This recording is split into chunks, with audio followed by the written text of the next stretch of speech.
Hey, what is good, ladies and gentlemen? It's your boy Moonmonkey coming at you with another episode of Mario Kart 8 Online, and we in this shit, baby. We about to drop the top of my whip, baby. Got these niggas feeling some type of way, baby. Let's go. So, this Nintendo Direct, we're gonna talk about it. So, when the Direct was shown, it was nothing spectacular. It didn't really get anybody's panties wet or anybody's dick erected. I mean, there were some parts that got a little chub in my penis. I ain't gonna lie, there was some pretty decent content, but this Direct wasn't anything like spectacular that blew anyone like away and shit like that. So, I mean, let's start. Let's start down the line. So, first game that they showed. At first, when they initially showed the trailer, I didn't know what it was. I thought it was like another Dynasty Warriors. Thought it was some type. I thought they were gonna finally reveal that Shin Megami Tensei Cross Fire Emblem, but no. Half of it right, but it was Fire Emblem, and I am a huge Fire Emblem fan. I've been playing Fire Emblem since, what, Sacred Stones on the GBA, so that was my shit, so I'm definitely going to be picking this up. This game looks pretty interesting, though. It doesn't seem like it's going to be a direct sequel to Fire Emblem Awakening. We don't see none of the existing cast members that we've seen.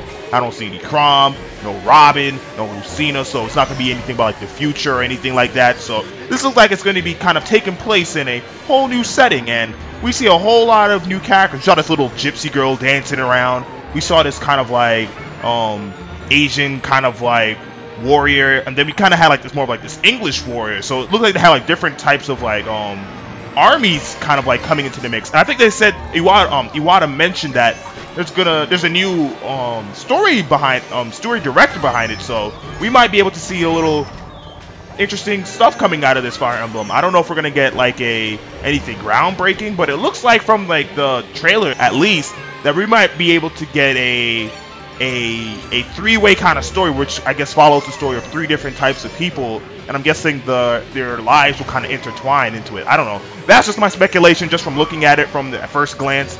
I don't think it's going to be anything that groundbreaking, but it's Fire Emblem nonetheless. I'm hyped about that shit, and I can't wait to get my hands on that damn game, bruh.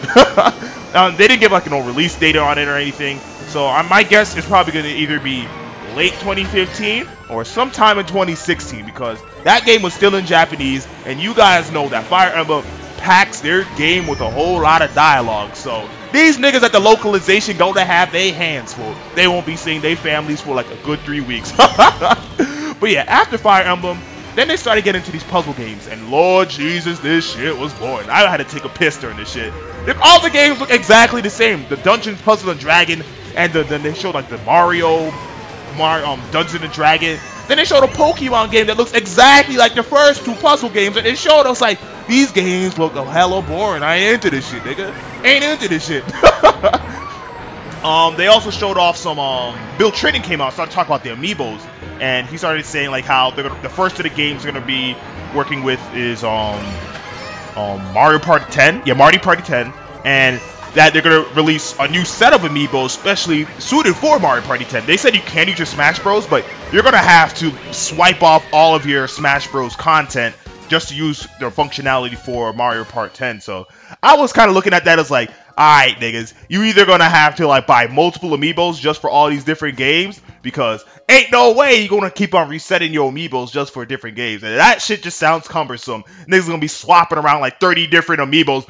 Oh shit, which one's my Mario for my Smash Bros? Which one is for my Mario Party 10? Which one is for my Yoshi's Woolly World? Like, niggas need to relax to that shit. They need to come up with a better system for that, but I ain't really interested in the amiibos, but whatever.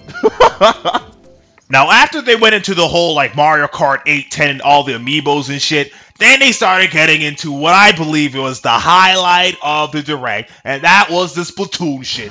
That made my nipples harder than a goddamn Metapod, man. That shit was the peak of it. So, pretty much it just explained how they did already a multiplayer overview, and they did a single-player overview, so they decided to go over, like, the hub world of, like, the whole Splatoon universe. So looks like we're going to be making our own, I guess, Splatoon avatar, which is going to be kind of our avatar just to walk around in the plaza. We're able to go to like different stores and shit. So they pretty much said like after every match you gain cash prizes, which you can use to spend on your different weapons, different clothes and shit. So they definitely went into a whole lot of shit. I think there's like, they said there's a weapon store, there's stores to like match out like your inklings in different shoes and clothing, so that's gonna be kind of hot. And now the really hot thing is that these clothing that your Inkling gets actually messes with your Inkling's your stats. So you could see a lot of different playstyles emerging from this. Somebody might favor a speedy type of playstyle, so they might get a whole bunch of different clothing articles that might actually boost their Inkling speed. So that's going to be kind of hot. Or if you want to go for that all defense shit, you can definitely put on like the heavy defense and all that crap. So that's going to be kind of hot. Just messing around with different clothing articles just to like mess with your stats and shit. So we're going to see a lot of interesting stuff coming out of this. So we might have like the tank of the crew like saying, alright, who's going to be the tank? Who's going to be that speedster that goes into the enemy's defense, try to place out as much ink as possible. There's a lot of strategy that can just come out of just that alone. And not only that, they also go into the weapons loadout. So you're going to have 3 weapons in your loadout. You're going to have your main weapon, as the name implies, is going to be your primary weapon for dealing out damage and splattering ink. So they're going to have like ink equivalent of like machine guns, sniper rifles, and maybe they might have like short range like pistols and stuff like that for like dealing most damage. That's going to be your go-to weapon. Then they got your sub weapons, which I'm guessing is going to be kind of like your passive type of ink splattering move. I've seen like one of like this little car wash little drapes that kind of like showers down the ink on the floor, which is kind of hot. They got that grenade down, and then they got your special weapons, which I'm guessing is a type of weapon that you only have access to when you fill up your meter when playing the game. So they got your bazooka, and I think they got this one where like this giant like ink tornado just drops out. They got some crazy ass shit. So it's really gonna depend on like mixing on your stats of your different clothing and in different loadouts. So the combinations and like setup for your team is going to be kind of interesting. I'm definitely interested in seeing this shit play out, man. Definitely. I am excited out of my mind for Splatoon. I needed this game like yesterday, man. So any more Splatoon coverage that comes out, I will be covering it, of course. Probably do another update, probably doing Mario Kart, or maybe Smash Bros. But yeah, I'm looking forward to Splatoon.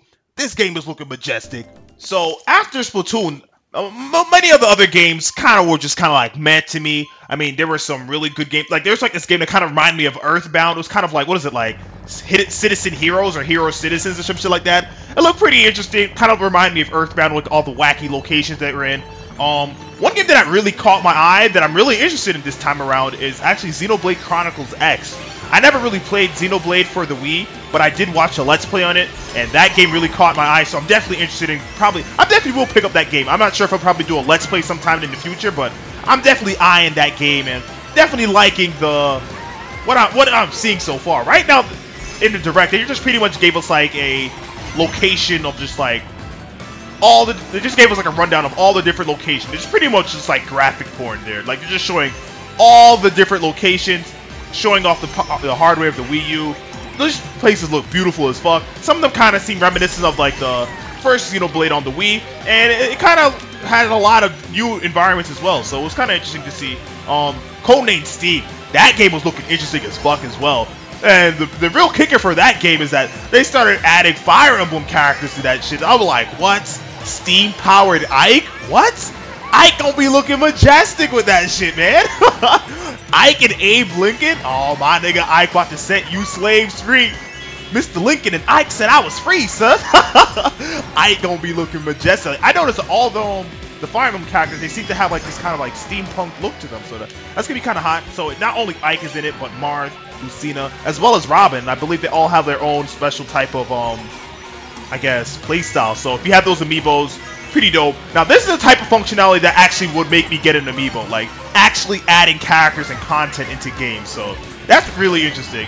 If all games did that kind of like feature, like add like something that substantial, like Codename Steve was doing, I would definitely invest in some amiibos. But as of right now, I'm not really interested. I might fuck around and get an Ike amiibo just for the Codename Steve, because I am interested in Codename Steve. So I definitely think I might pick that up. Hell of an interesting game. Xenoblade and Codename Steve are definitely like the 2 other games besides Splatoon that really stood out to me, that really caught my eye. Not bad at all, man. Hey, second place though. That ain't nothing to scoff at, nigga. We in these streets. Let's go. Oh my goodness, I just pulled out the clutch Ice Outpost victory. There was a whole bunch of Excite Bikes. I didn't want to play on that crappy stage. I hate Excite Bike. Glad I got this stage. So let's go on to like the ending part of the Nintendo Direct. So the last part of it was pretty much unveiling the release date of the new Nintendo 3DS, which I desperately need because I have the OG 3DS. I didn't get an XL or any of like the new redesigns of the 3DS. I'm still rocking the Ambassador 3DS, and my shit is broken as fuck. Like the hinges is broken. Playing Smash Bros 3DS was horrible as hell on that shit. I'm definitely interested in getting that new 3DS. Looking to upgrade, and I think I might try to upgrade that game, try to cop some other games as well, but I'm definitely looking forward to that new 3DS. 200 doesn't come with the AC, but the AC adapter, but hell, I already got one for the Ambassador one, so I'm definitely feeling that, gonna cop that. I think they never announced a regular new 3DS. I think they only announced the XL one, so people that are interested in swapping faceplates, they're gonna be kind of pissed. But I don't really care for that shit. I just want like a nice, simple, black, keep it basic 3DS. Keep it simple, just for all my gaming needs. That's really all I need. So yeah, I'm really looking to upgrade that shit. But yeah, the Nintendo Direct, it wasn't that spectacular. I mean, it was decent. Honestly, I would probably like give it a score of like either like 8 or 7 out of 10. Well, not even 7 out of 10. That's probably pushing it. I'll probably definitely say 6. Definitely 6. Like, it wasn't really anything to blow me out the water, but I'll say it was satisfactory. The only reason I got it 6 is because of the Splatoon shit and the Xenoblade. Everything else is just kind of like, and like all the puzzle games and shit. I wasn't really feeling it. Was not feeling it at all. Hopefully the next, well, I'm guaranteed like the next Nintendo Direct is definitely gonna have a lot of shit because they still haven't announced like the Mewtwo. Where the hell was the Mewtwo in this shit? Like, what? And they didn't announce Yoshi's Woolly World, which I was surprised. I thought Yoshi's Woolly World would be coming out a lot sooner. I thought that game would probably be like a May release, but looks like that might be a summer or some shit like that. But who knows? Definitely was looking forward to seeing some other games which they did not show. Like, well, they did show like the Majora's Mask, which I'm not really interested. I played the Ocarina 3DS. I never beat Ocarina on the N64, and then I did play Majora's Mask, so I'm not really interested in playing that game again on a new handheld. It looks nice for everyone who didn't get a chance to, but I'm not really interested. But yeah, like I mentioned before, Nintendo Direct was pretty decent. Anything special, but it was satisfactory. You passed, Nintendo. But yeah, guys, like, comment, and subscribe. And comment down below and tell me what you liked out of this. Oh my god, another Excite Bike? Fuck that. I am leaving this shit. Alright, guys, we in this shit.